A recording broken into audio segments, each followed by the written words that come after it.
Hello friends, myself Abhishek, Jest education की तरफ से आपका स्वागत है। आज का हमारा जो टॉपिक है काफ़ी इंटरेस्टिंग होने वाला है, carbon and its compound. Twelfth agriculture chemistry का इम्पॉर्टेंट टॉपिक्स में से एक कार्बन एंड इट्स कंपाउंड। ठीक है, कार्बन और उसके यौगिकों में हम लोग पढ़ेंगे कि कार्बन की उत्पत्ति कहाँ से हुई, कार्बन के बारे में जो जनरल नॉलेज है, एंट्रेंस में जनरल नॉलेज से भी पूछ दिया जाता है। ठीक है, और उसके बाद उसके जो यौगिक हैं उनके बारे में पर्सनली स्टडी करेंगे। ठीक, कार्बन के अपरूप के बारे में, कार्बन के समस्थानिक के बारे में, कार्बन किसके किसके साथ मिलकर यौगिक बनाता है, उन सभी यौगिकों के बारे में हम लोग बारी बारी से यहाँ पे डिस्कस करेंगे। तो जानने के लिए देखिए हमारा सबसे खतरनाक एपिसोड, कार्बन एवं उसके यौगिक। ठीक है, चलिए देखिए सबसे पहली बात, आप लोग का कॉपी पेन नोट करिए। इंपॉर्टेंट टॉपिक्स इसमें से जो भी मैं लिखवाऊंगा वो आपके इंटरेस्ट पॉइंट ऑफ व्यू से काफ़ी ज़्यादा अच्छा होगा, क्योंकि कार्बन के से पढ़ने के बाद हम लोग ऑर्गेनिक केमिस्ट्री में कार्बनिक रसायन में एंट्री करेंगे। ठीक है, कार्बनिक रसायन से कैटेट हो गया, और बिहार का जो कंबाइंड टेस्ट होता है, BHU के जो टेस्ट होते हैं। ठीक है, तो जो भी एग्रीकल्चर के टेस्ट्स हैं उसमें सबसे ज़्यादा इम्पॉर्टेंट टॉपिक आप लोग को कवर करने हैं, और उनमें सबसे इम्पॉर्टेंट टॉपिकों में से एक है कार्बन। आप लोग को ऑर्गेनिक केमिस्ट्री स्टार्ट करनी है, उससे पहले कार्बन के बारे में और उसके यौगिकों के बारे में पढ़ना काफ़ी ज़्यादा जरूरी है। ठीक है, तो चलिए भाई, एग्रीकल्चर केमिस्ट्री का सबसे पहला टॉपिक कार्बन इट्स कंपाउंड अपन स्टार्ट करते हैं। तो कार्बन के बारे में जान लिया जाए थोड़ा सा, कार्बन क्या है। ठीक है, तो भाई कार्बन को स्टार्ट करते हैं। कार्बन के पास पहुंचे, कार्बन ने बोला भैया कि मेरा प्रतीक जो है मुझे रिप्रेजेंट किया जाए, कैसे किया जाता है, कैपिटल सी से। कैपिटल सी से आप कार्बन को ज्यादातर डिनोट किया जाता है। ठीक है, परमाणु क्रमांक, ठीक है, परमाणु क्रमांक क्या होता है, 6। परमाणु भार क्या होता है, 12। ठीक, इलेक्ट्रॉनिक विन्यास आप निकालोगे अब्बाउ के नियम से ही से। ठीक है, 1s2 2s2 2p4। आप बोरबरी का नियम लगा दोगे तो आप बोरबरी के नियमानुसार प्रथम कोष में इलेक्ट्रॉनों की संख्या 2 भरी जाती है, 2n² वाले रूल से, बोरबरी के रूल से 2, और फिर उसके बाद 4 भरी जाती है। ये बोरबरी के नियम से भाई इलेक्ट्रॉनिक विन्यास हो गया, और ये अब्बाउ के नियम से इलेक्ट्रॉनिक विन्यास। ठीक है, कार्बन की संयोजकता क्या होती है, 4 होती है, क्योंकि उसकी जो वैलेंस, बाह्यतम कोष में इलेक्ट्रॉनों की जो संख्या होती है वो क्या होती है, 4 होती है। काफी इंपॉर्टेंट पॉइंट है, इसके बारे में अभी मैं ब्रीफली डिस्कस कर रहा हूं, बने रहिएगा, ध्यान दीजिए। अब देखिए, आवर्त सारणी में वर्ग 18 और आवर्तों की संख्या 7 होती है। ठीक है, तो कौन से वर्ग में कार्बन पाया जाता है, कहे सिया जी सुनो प्रभु जी। देखिए मैं प्रवचन नहीं दे रहा हूं, ये ट्रिक है पीरियोडिक टेबल में कार्बन की फैमिली को याद करने के लिए। कहे सिया जी सुनो प्रभु जी के कहने का सेंस मेरा क्या है भाई, उस 4th वर्ग में, 4थे वर्ग में कार्बन, कहे, सिया, सिलिकॉन, जी, जर्मेनियम, सुनो, टीन, प्रभु जी। ठीक है, कहे सिया जी सुनो प्रभु। ठीक है, तो ये देखिएगा, ध्यान रखिएगा, ये कार्बन फैमिली के एलिमेंट हैं, और ये कौन से ग्रुप में पाए जाते हैं, कौन से वर्ग में, 4थे वर्ग में पाए जाते हैं। ठीक है, इसलिए वर्ग की संख्या क्या है, 4। और देखिए आवर्त संख्या क्या होती है, 2। आवर्त क्या होता है भाई, लेटी हुई जो लाइन है उसको आवर्त कहते हैं, हॉरिजॉन्टल क्रॉस। ठीक, और वर्ग क्या होता है, ऊपर से नीचे, दाएं से बाएं या बाएं से दाएं, ये क्या है, आवर्त। और ऊपर से नीचे क्या है, वर्ग। पक्का, चलिए आगे बढ़ते हैं। कार्बन के समस्थानिक कहने का सेंस है, कार्बन समस्थानिक क्या होता है कि परमाणु क्रमांक समान हो, कोई 2 से 3, 2 तक, जिनका परमाणु क्रमांक समान हो और परमाणु भार भिन्न भिन्न हो, उसको क्या बोलते हैं, समस्थानिक। ठीक है, तो कार्बन के 3 समस्थानिक होते हैं, C6, 6। देखो हर जगह परमाणु क्रमांक समान है, परमाणु भार क्या है, 12, 13, 14 अलग। ठीक, ये जो कार्बन 14 है ना, इसको पुराने हम लोग पढ़ेंगे रेडियो एक्टिव तत्व का, जब अर्धायु काल निकालना होता है, जैसे कि पुरानी लकड़ियां हैं, कई 100 साल पुरानी लकड़ियों का हम लोग को अर्धायु काल, ये कितने साल में उनका आधा लाइफ या आधा जीवन खत्म होता है, उनका डीके कितना होता है, उस आयु काल को निकालने के लिए कार्बन 14 का यूज़ किया जाता है। इसका काफ़ी इंपॉर्टेंट यूज़ होगा। ठीक है, इसका यूज़ किया जाता है, ये तो नॉर्मल नॉलेज है, लेकिन आपके लिए इतना याद रखो कि कार्बन के समस्थानिक ये 3 होते हैं। ठीक है, अभी के लिए इतना ही। फिर उसके बाद देखिएगा अपर रूप, कार्बन के अपर रूप मतलब कार्बन के भाई या कार्बन कितने फॉर्म में एग्जिस्ट करता है नॉर्मली। तो देखिएगा ग्रेफाइट कहाँ होता है भाई, पेंसिल की लीड में। पेंसिल, जब आप पेंसिल यूज करते हो वो जो ब्लैक कलर की निडल होती है अंदर तक गई होती है, जो लेड होती है, उसी को क्या बोलते हैं, ग्रेफाइट बोलते हैं। और ग्रेफाइट भैया, आप ग्रेफाइट को लेकर के थोड़ा सा तार, करंट वायर कहीं भी हो घर पे, एक बार आप थोड़ा सा टेस्ट करना चाहोगे तो आप टेस्ट कर सकते हो, प्लीज़ टेस्ट मत करिएगा। ये सिर्फ मैं एज अ मतलब आपको बता रहा हूँ कि वो क्या होता है, ग्रेफाइट क्या होता है, जो धारा का होता है वो क्या होता है, सुचालक होता है, ठीक है। उसमें ईजिली करंट फ्लो हो सकता है क्योंकि वो क्या होता है, सुचालक होता है, ठीक। अब आप कंडक्टर भी कह सकते हो। और डायमंड क्या होता है, ये होता है कुचालक। इसमें धारा या उष्मा प्रवाहित नहीं होती, इसलिए इसको कुचालक कहते हैं, ठीक है। एक भाई देखो सुचालक है, दूसरा भाई क्या है, कुचालक है। अब ये फुलेरिन्स क्या होता है, बकमिंस्टर फुलेरिन्स कहते हैं इसको इंग्लिश में। फुलेरिन इनको हिंदी में बोला जाता है फुलेरिन। फुलेरिन क्या होता है कि कार्बन के 60 परमाणुओं को मिला करके एक फुटबॉल टाइप स्ट्रक्चर बनता है, संरचना बनती है, उससे ये डिसाइड किया, मतलब ये वो फॉर्म है C60 का। इसका ज़्यादातर जो यूज़ किया जाता है ना, कि जैसे हमारा जो सेल है, कोशिकाएं जो हैं वो फ्री रेडिकल्स है बॉडी के अंदर, कोशिकाएं यदि फ्री रेडिकल्स जो आयन है उनसे यदि डैमेज हो जाए तो उसको ये इम्प्रूव करता है, उसमें इसका काफ़ी ज़्यादा रोल होता है फुलेरिन का। देख रहे हो, सबका अपना अपना एक रोल है। हम लोग जनरली लोअर क्लास में ग्रेफाइट और डायमंड के बारे में पढ़ रखे होते हैं, बट फुलेरिन बहुत अच्छा कॉन्सेप्ट लेके आता है कि 60 परमाणु, कार्बन के 60 परमाणु को मिला करके फुटबॉल टाइप स्ट्रक्चर बनता है। ये आर्टिफिशियल है, ठीक है, अपर। इसका यूज़ किया जाता है जैसे cell damage, as a antioxidant के रूप में भी यूज़ किया जाता है। और जब कोशिकाएं किसी रेडिकल की वजह से खराब हो जाती हैं, डैमेज हो जाती हैं, तो उसके मतलब कि वहाँ पे इम्प्रूव करने के लिए उस सेल को इसका काफ़ी ज़्यादा यूज़ होता है, ठीक है। किसका यूज़, फुलेरिन का यूज़ काफ़ी इंपॉर्टेंट है, ओके। नेक्स्ट है, अब देखिएगा ध्यान से, कार्बन के अंदर क्या होता है। मैं अभी बोला था कार्बन की संरचना कितनी होती है, 4 होती है। मैंने इस पे स्टार लगाया था क्योंकि मैं इसको अभी बताने जा रहा हूँ। अच्छे देखिएगा, कार्बन के बाह्यतम समूह में भाई 4 इलेक्ट्रॉन होती है, उसकी संख्या 4 होती है, ये तो पक्का पता है, ठीक है। जैसे कार्बन के नाभिक के अंदर 6 प्रोटॉन 6 न्यूट्रॉन होते हैं चारों तरफ। देखो प्रथम कोष में इलेक्ट्रॉनों की संख्या कितनी है, 2 है, ठीक है, 2।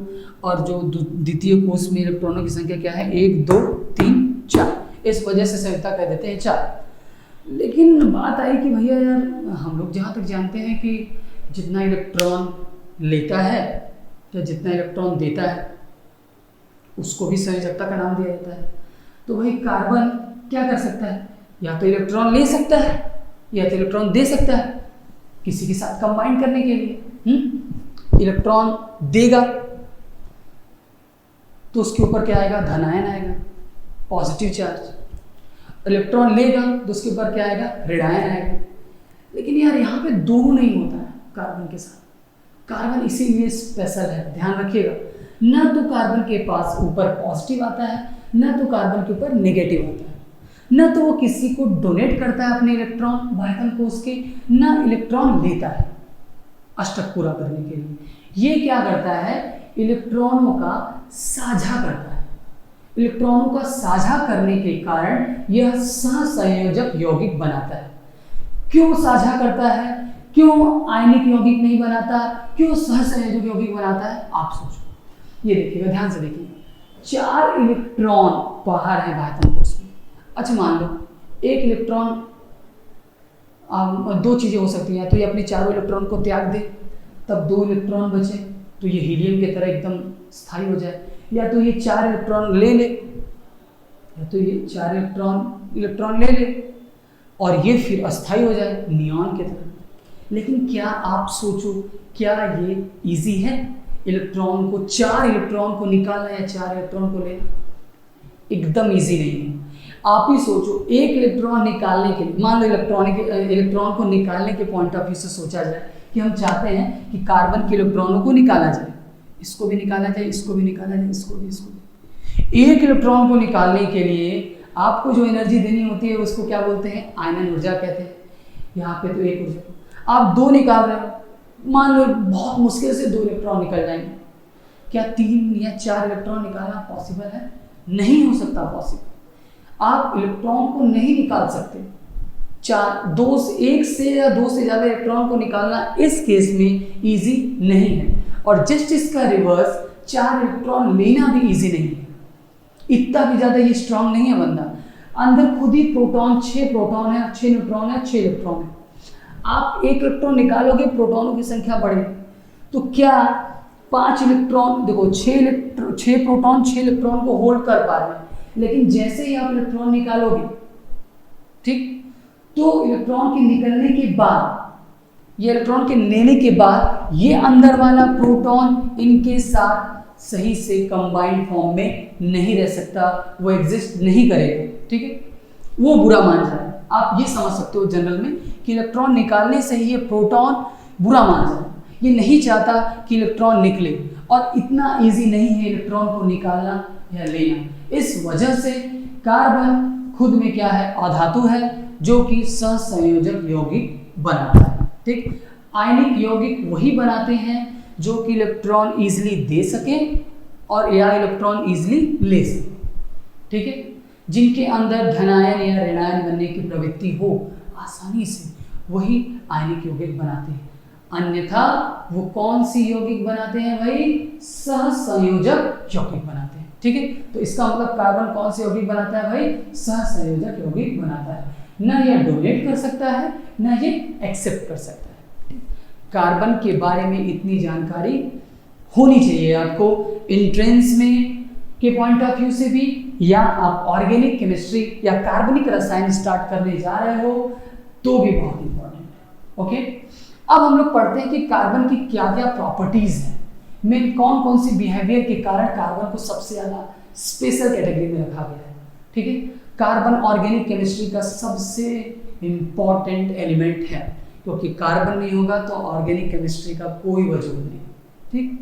कार्बन ही अदर एलिमेंट के साथ मिलकर के जो अणु बनाता है, उसके बारे में ही ऑर्गेनिक केमिस्ट्री में हम लोग स्टडी करते हैं, मैकेनिज्म के बारे में पढ़ते हैं, उनकी प्रॉपर्टी के बारे में पढ़ते हैं, डिफरेंट टाइप ऑफ रिएक्शंस के बारे में पढ़ते हैं। लेकिन कार्बन सबसे ज़्यादा इंपॉर्टेंट एलिमेंट है, इस बात का ध्यान रखिएगा। इंट्रोडक्शन पार्ट आपने पढ़ लिया, अब हम लोग आते हैं नेक्स्ट टॉपिक पे। कार्बन की प्रॉपर्टीज क्या क्या होते हैं, क्या क्या गुण वो शो करता है। प्लीज वीडियो को पॉज करिए और इसको अच्छे से नोट कर लीजिएगा, फिर उसे हम लोग जा रहे हैं बताने के लिए कि कार्बन की कौन कौन सी प्रॉपर्टी होती है, ठीक है। चलिए भाई, अब हम लोग पढ़ने जा रहे हैं श्रृंखलन, ठीक है। तो कार्बन की प्रॉपर्टी का सबसे इंपॉर्टेंट टॉपिक है श्रृंखलन। देखिएगा श्रृंखलन है क्या चीज, देखिए श्रृंखलन है क्या कि जब कार्बन अपने सेम परमाणु से, अपनी तरह सेम परमाणु के साथ मिलकर एक लंबा चेन बनाए या ब्रांच वाला चेन फॉर्म करे, तो इस प्रक्रिया को श्रृंखलन कहते हैं। कार्बन खुद से अटैच्ड होके एक लंबा चेन फॉर्म करे या ब्रांच चेन फॉर्म करे, ठीक है, शाखाओं को फॉर्म करे, उस टाइप की प्रॉपर्टी को बोलते हैं श्रृंखलन या कैटिनेशन। जैसे कि जानते हैं आप, ऐसे आपको बनाना रहे, मान लो ब्यूटेन का देखो भाई क्या होता है, मॉलिक्यूलर फार्मूला C4H10 होता है, ठीक। नॉर्मली आप कैसे श्रृंखलन, इसका संरचना कैसे बनाते हो, एक CH3 CH2 CH2 CH3 ऐसे बनाते हो, ठीक। ये तो हो गया कि कार्बन का। लेकिन कार्बन के यौगिकों के बीच, कार्बन का यौगिकों की खास बात ये होती है कि उनके अंदर के श्रृंखलन का गुण कैसे दिखता है या कैसे शो करता है। ध्यान दीजिएगा, ये 4 कार्बन है, क्या करते हैं कि भाई एक कार्बन, मैं सोच रहा हूँ कि इन्हीं तीनों कार्बन में से एक कार्बन को उठा करके मैं, देखो यहाँ पे कार्बन हाइड्रोजन, ठीक है, यहाँ पे एक हाइड्रोजन, देखो जितने कार्बन हाइड्रोजन ऊपर है ब्यूटेन में, उतने ही कार्बन हाइड्रोजन यहाँ भी। बट देखो एक कार्बन क्या हो गया, एज अ ब्रांचिंग के फॉर्म में यहाँ पे आके चिपक गया। समझ रहे हो कितना अच्छा ये प्रॉपर्टी है कैटिनेशन का। कार्बन की ये प्रॉपर्टी है कि वो खुद कई कार्बन का चेन खुद को as a self adjusting nature के होते हैं। मतलब पहले तो एक सिंपल चेन में थे, फिर उसके बाद एक कार्बन यहाँ पे भाई देख रहे पकड़ के इसको लटक क्या बना रही है, एक श्रृंखला बना रहे हैं, एक ऐसी श्रृंखला, एक ऐसे ब्रांच वाली श्रृंखला। इन श्रृंखला बनाने की टेंडेंसी रखते हैं, ऐसे टाइप की श्रृंखला बनाने की टेंडेंसी रखते हैं। इसी को क्या बोलते हैं, श्रृंखलन बोलते हैं, ठीक है। जब कार्बन खुद के तरह समान परमाणु से मिल करके श्रृंखला बनाने की या एक चेन बनाने की टेंडेंसी रखता है, इस प्रॉपर्टी को या इस गुण को कैटिनेशन कहते हैं। ओके, नेक्स्ट है पॉलीमराइजेशन, पॉलीमर बनाना, ठीक है, बहुलक बनाना। बहुलक कैसे बनता है भाई, ध्यान दीजिएगा। देखिए भाई, पहली प्रॉपर्टी तो हो गई कैटिनेशन, दूसरी प्रॉपर्टी का ध्यान दीजिएगा, बहुलक कैसे बनता है। ठीक, हाँ भाई देखिएगा, जैसे आपने लिया CH2 डबल बॉन्ड CH2, ठीक, CH2 डबल बॉन्ड CH2, इसका नाम क्या होता है IUPAC नेमिंग के अकॉर्डिंग, क्या, इथीन। क्या कहते हो आप इसको, इथीन कहते हैं। बहुलक, हम लोग दूसरा जो पॉइंट पढ़ रहे हैं वो क्या पढ़ रहे हैं, बहुलक पढ़ रहे हैं। बहुलक को इंग्लिश में क्या बोलते हैं भाई, पॉलीमराइजेशन, ठीक,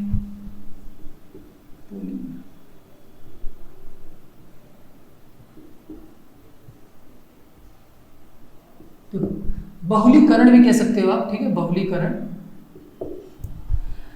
पहले आपने एथीन लिया, एथीन की ये जो बेसिक यूनिट है, पहली यूनिट है जो, ठीक है, इसी को मैं बार बार रिपीट करूं, इसी को मैं बार बार रिपीट करूं तो यही एथीन पॉलीथीन का फॉर्म ले लेती है। मतलब समझ रहे हो कितना अच्छा इंपॉर्टेंट टॉपिक है कि आप बहुलीकरण के मेथड से कार्बन की एक छोटी सी बेसिक यूनिट को जब बार बार रिपीट कर रहे हो तो बहुलीकरण के प्रोसेस से या बहुलक बना करके ये पॉलीथीन का निर्माण कर दे रहे हैं। जब यही बार बार रिपीट करेगा, मतलब आप बार बार इसी को एक साथ ले लो तो ये क्या बना लेगा भाई, एन टाइम्स, मतलब एन ढेर सारा मोनोमर, आप छोटे छोटे मोनोमर्स का यूज करके ढेर सारे एक श्रृंखला बना सकते हो, एक बहुलक बना सकते हो। उस बहुलक को पॉलीथीन का नाम दिया जाता है, लेकिन स्टार्टिंग जो यूनिट था वो क्या था, मोनोमर था। ठीक, ये तो हो गया दूसरी प्रॉपर्टी कि कार्बन जो शो करता है वो बहुलीकरण का भी प्रोसेस शो करता है। ठीक है, और तीसरा सबसे इंपॉर्टेंट टॉपिक है, ध्यान दीजिएगा, तीसरा सबसे इंपॉर्टेंट टॉपिक है समायवता। समायवता, आइसोमेरिज्म भी कहते हैं भाई इसको, आइसोमेरिज्म। कार्बन क्या शो करता है, समायवता का भी गुण शो करता है। समायवता मतलब क्या होता है भाई, कहने का सेंस, समायवता वह यौगिक शो करते हैं कि जो यौगिक जिनका अणुभार सेम हो, मॉलिक्यूलर फार्मूला सेम हो, ठीक, जिनका मॉलिक्यूलर फार्मूला सेम हो, रासायनिक सूत्र सेम हो, लेकिन उनका संरचना अलग अलग हो। ठीक, जिनका अणुभार या रासायनिक फार्मूला सेम हो बट उनका रासायनिक जो आप स्ट्रक्चर बनाओगे वो क्या होगा, अलग अलग होगा। संरचना सूत्र अलग अलग, संरचना का जो संरचना होगा वो अलग अलग होगा। ठीक है, ध्यान दीजिएगा। एग्जाम्पल में आप लोग पेंटेन, C5H12 क्या होता है, पेंटेन का फार्मूला होता है। ठीक है, आपने लिया एग्जाम्पल पेंटेन, स्ट्रक्चर आप बनाओगे पेंटेन का कुछ इस प्रकार आता है। आप क्या करो, हाइड्रोजन दे दो, CH3 CH2 CH2 CH3 CH2 CH3। ठीक, ये हो गया पेंटेन। लेकिन इसी पेंटेन को हम लोग दूसरे फॉर्म में कुछ इस तरह भी रिप्रेजेंट कर सकते हैं। और आपको फिर हाइड्रोजन आप कंफर्टेबली यहाँ पे क्या लगा दो, हाइड्रोजन लगा दो, वैलेंसी को ध्यान देते हुए। ठीक है, क्या हो रहा है कि पेंटेन का यहाँ भी वही मॉलिक्यूलर फार्मूला सूत्र भाई सेम है। देखो यहाँ पे भी हाइड्रोजन और कार्बन दोनों काउंट करोगे सेम आ रहा है, बट दोनों में अंतर क्या है, दोनों का संरचना क्या है, अलग अलग है, जिस वजह से कार्बन समायवता के भी प्रॉपर्टी को, गुण को शो करता है। ठीक है, तो भाई ये हो गया कार्बन और उसके यौगिकों में इन तीनों पॉइंट को ध्यान में रखिएगा कि बहुलीकरण भी शो करता है, समायवता वाले गुण को भी शो करता है। और सबसे पहला इंपॉर्टेंट मैंने क्या बताया था, उन तीनों बातों का आप इंपॉर्टेंट तरीके से याद रखिएगा। और ये भी याद रखिए कि कार्बन के आने वाले यौगिक कार्बन डाइऑक्साइड, मीथेन, एथेन, इन सभी यौगिकों के बारे में आने वाले वीडियोस में हम लोग डिटेल में पढ़ेंगे। तब तक इस वीडियो में जितने भी गुण है कार्बन का, जो बेसिक डिटेल है कार्बन के बारे में पढ़िएगा, और कार्बन की क्या क्या प्रॉपर्टीज होती हैं, क्या क्या गुण होते हैं, उन सभी इंपॉर्टेंट पॉइंट को नोट कर लीजिएगा। ठीक है, चलिए भाई आज की वीडियो इतना ही। नेक्स्ट वीडियो में हम लोग इसके आने वाले यौगिकों के बारे में पढ़ेंगे। तब तक प्लीज वीडियो को लाइक करिए, शेयर करिए, सब्सक्राइब करिए।